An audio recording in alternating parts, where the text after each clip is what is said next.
In the beginning. Please take note of that. In the beginning, God created the heaven and the earth. In the beginning, God created the heaven and the earth. Now, if God created the heaven and the earth, that gives me an idea that before creation, God had something in mind. You don't just create something, you create something to meet a particular need. So, God created the heaven and earth, and the Bible says in verse 2, and the earth was without form and void, and darkness was upon the face of the deep, and the Spirit of the Lord moved upon the face of the water. So, when God created the heaven and the earth, God saw that this wasn't the idea that I concepted in my heart. The idea that I concepted in my heart, deeply, it has a sense of beauty. It wasn't as ugly as this, because the Bible said that darkness can be beautiful. So God saw that this wasn't my idea, even though He had already created the earth. And He said, I'm going to speak beauty to this, my creation, so that it can perform the reason for which it has been created. And the Bible says in verse 3, and God said, let there be light, and there was light. And God saw the light, that it was good, and God divided the light from the darkness. And that was the beginning of creation. The Bible said God saw that His creation was good. The creation was so beautiful. So the earth that me and you live in today, it depicts beauty in the eyes of God. So beauty was in His mind when He was making the creation. But me and you have come to destroy what God has created. We have come to take the beauty out of the creation so that darkness can come into the world again. And a lot of people might be sitting in the sanctuary this morning and asking me, what have I got to do with climate change? I don't understand what Pastor is saying.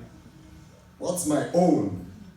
You know, they say weather is a change within a very short period. So if you want to know the weather for this evening or tomorrow, you check your internet. But climate is a variation over a longer period of time.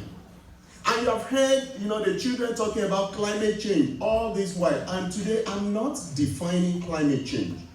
But I want to talk about the good things that God created. The Bible said God created everything until the 5th day. Look at what God created on the 6th day. Genesis chapter 1 verse 26. Can somebody please read for us? Genesis 1:26. And God said, let us make man in our image, after our likeness. Let them have dominion over the fish of the sea.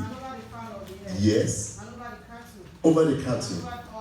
And over all the earth. Over every creeping thing. Please don't sit down, man. Can you please read Genesis chapter 2 verse 15? Quickly, Genesis chapter 2 verse 15. And the Lord God took the man. The Lord took the man. And put him in the garden. He put him in the garden of Eden, and He said what to him? To dress it. He said, dress the garden. He said, keep the garden. That's your assignment. Please sit down. Thank you, man. Dress the garden. Keep the garden.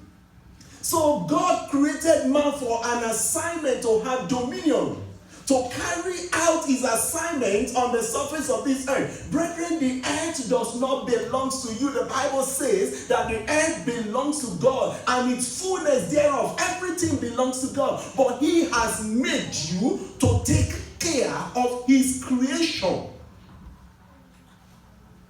So you have an assignment. I have an assignment. I have a purpose. And you have a purpose. And in as much as you are not fulfilling the purpose of God, then you are sinning against God. And there are a lot of talk today that global change, global warming, climate change doesn't mean anything. It's a hoax. But I want you to know one thing.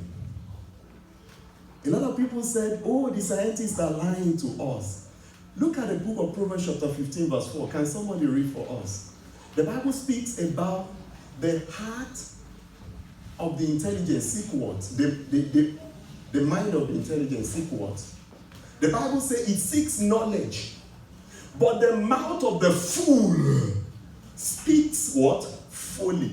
That's what the Bible says. So why the scientists are working with the knowledge that God has given unto them to predict what is going to happen in the future and to seek, to find a solution so that we can cut this thing. The mouth of the fools are saying that it is a lie.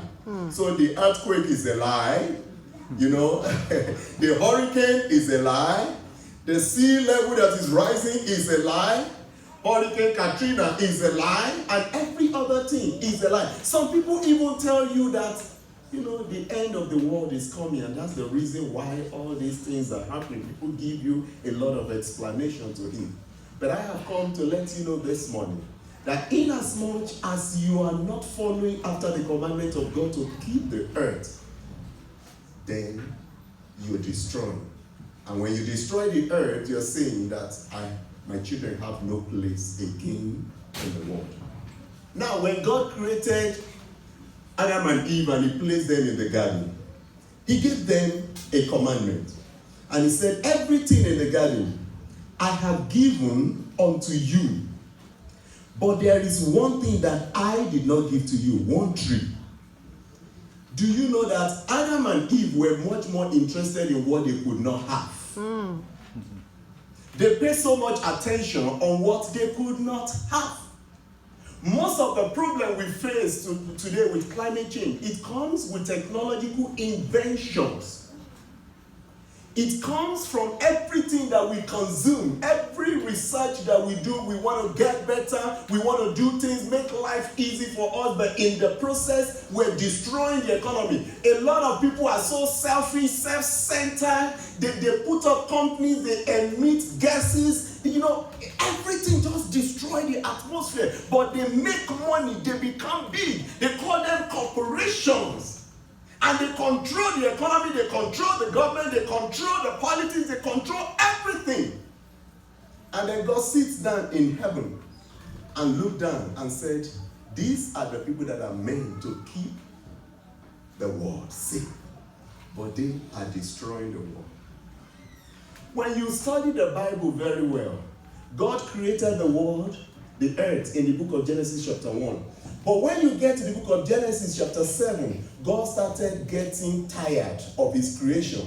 God started asking himself, what have I done wrong? The Bible says that the sons of God were taking, his creation into marriage. They were having children, and they were having giants. And sin was reigning in the surface of this earth. And God said that I am going to destroy the world. Now, the first reason why God destroyed the world was because of sin. It was because of sin.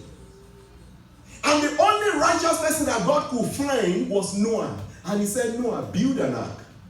In order for me to still preserve the world, I need to choose some animals. I need to choose you and your family so that you can come together and start a new earth. So the reason why God destroyed the world with water in the first time was because of sin. And now we're committing the same sin by not keeping what God has given to us safe. And as I am talking from the altar this morning, start thinking within your heart, how have I been a part of this? And if you have studied your Bible very well, one of the things that God said when he came back to the Garden of Eden was that he caused the ground for Adam and Eve's sake. He said, I have caused the ground, the same ground that God created. It now became a cause. Do you know why it became a cause? Because the ground, which is the earth, was no more fulfilling the purpose for which God has created it. So he said, I caused the ground for your sake. I pray for you this morning, your ground will never be cursed. In the name of Jesus Christ. Your ground will never be cursed. In the name of Jesus Christ. Now when God formed me and you, he made us in his image. One question you keep asking yourself again and again, why didn't he make you as an animal? but he made you as a human being. He gave you the ability to think, the ability to desire, the ability to make a change in the life, of everyone that's around you, and even personally in your own life. So he gives you a level of responsibility that comes with you having his likeness and his image. So me and you, we have the responsibility to keep the world going. Me and you, we have the responsibility to continue to nurture what God has given to us. And now ask me a question. You say global warming is a general thing, it's a what thing. How does it concern me? Brethren, when you go to work, you eat lunch, and you put the plastic inside the waste bin, you are adding more to the problem, because those plastics are reusable. When you take your water bottle to the office and then you finish drinking the water and you throw the bottle into the trash can, you are contributing more to the problem. When you go to the store, you can't go with your recyclable bag, and in fact, some of us, we take bag in the store, like we have to keep them at home. You take extra. Can I put your milk in the bag? You say yes, they put your milk in the bag. They put everything in the bag. And at the end of the day, you pack all those plastics and you put them in the trash can. By doing that, you are destroying the world. A lot of us have never ever have an idea of planting tree. By not doing that, you are destroying the earth that God has given unto us.